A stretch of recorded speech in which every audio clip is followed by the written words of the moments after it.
Bienvenue à la suite de Chroniques d'un bouddhiste urbain en direct de San Diego. Il fait beau, il fait soleil. Je reviens bientôt à Montréal, faites-vous en pas.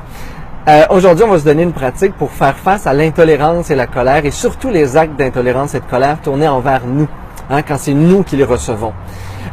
Moi aujourd'hui, petite anecdote, je me promenais avec mon copain, joyeusement, main dans la main, à San Diego, dans un quartier très ouvert et même culturellement gay. Et j'ai vécu ce que j'ai pas vécu depuis longtemps, un acte gratuit et assez violent d'intolérance. Ah, vous avez dit que j'étais près de l'aéroport. Adada! Ouais, je m'en viens vous rejoindre vraiment bientôt.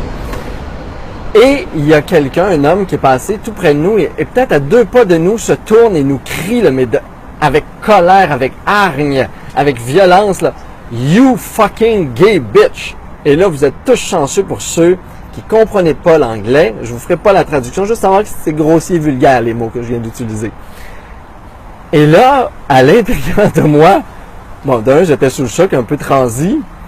Et là, vite, je me suis rappelé les enseignements de Bouddha sur la colère parce que c'était la seule façon de pas soit être pris d'une anxiété, d'un stress, d'un sentiment de victime ou d'auto-générer moi-même de la colère.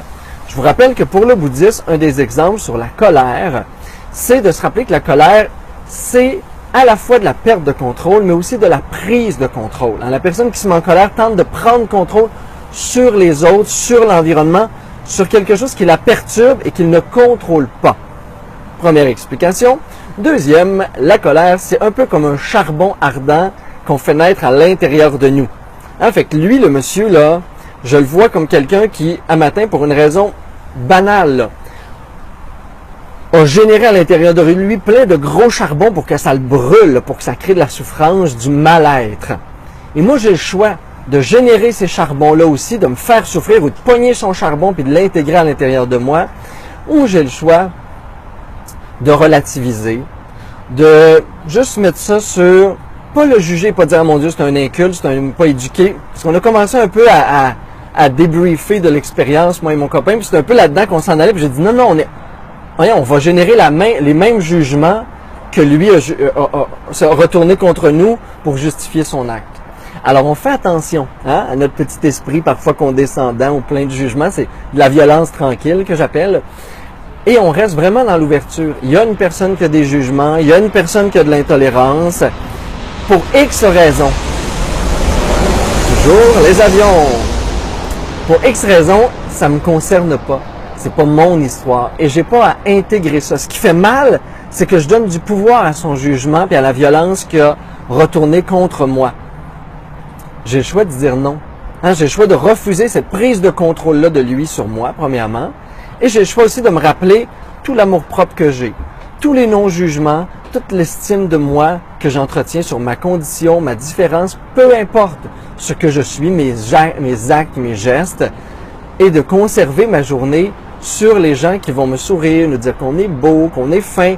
Parce que trop souvent, on donne du pouvoir aux personnes qui sont négatives, intolérantes, violentes autour de nous, au lieu de se dire, d'avoir le courage puis la force de rester dans notre joie, rester dans notre paix, rester dans notre amour-propre et notre intégrité et donner du pouvoir aux gens qui sont joyeux, complices, aimants, agréables autour de nous parce que c'est à eux qu'il faut donner du pouvoir et de l'importance, beaucoup plus qu'aux autres.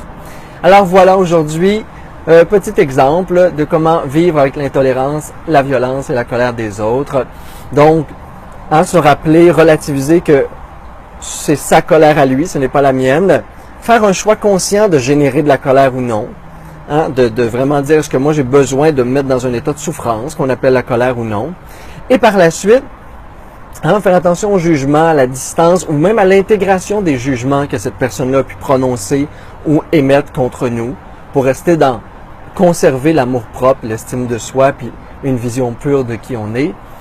Et le reste de la journée, pas retourner à cette pensée ou à cette situation-là, donner tout le pouvoir et l'attention à ce qui est beau et bon autour de vous dans vos relations humaines. Alors voilà, namasté, à bientôt.